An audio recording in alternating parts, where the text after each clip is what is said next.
And the action, the idea here is that when something happens to me, I might provide stimulus for somebody else in the system. So if I get set on fire, I'm going to provide heat for somebody else.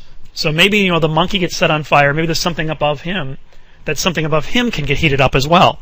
Even if it's too far from the candle, it'll be receiving the candle's heat. Okay. Now, writing this in code is pretty easy as a table. You can code that up pretty simply.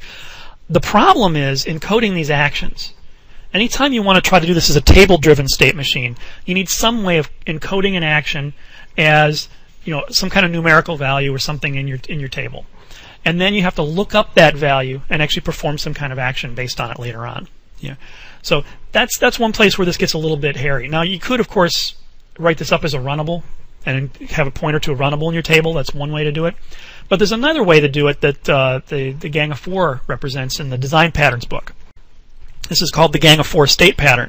And I just kind of whipped this little diagram up to represent it. You start off by describing each state as a separate class.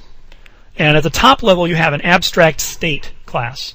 This guy has a method for each individual input you can be provided, each event that can affect you. So electric on, electric off, water, heat, and pulse. And by default, all those just return this, which means if I receive an event, I stay in the same state, and I don't do anything else. Each of the subclasses of it are the actual states you're going to be dealing with. This state up here is actually a complete state. Everything has been specified, but we don't want people to create instances of it. So I make it abstract. That's the only reason he's abstract in this diagram. Each of these guys are the concrete states that I want to be able to instantiate.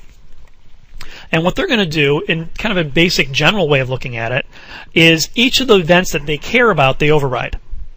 And then what they're going to do is return the next state as an object.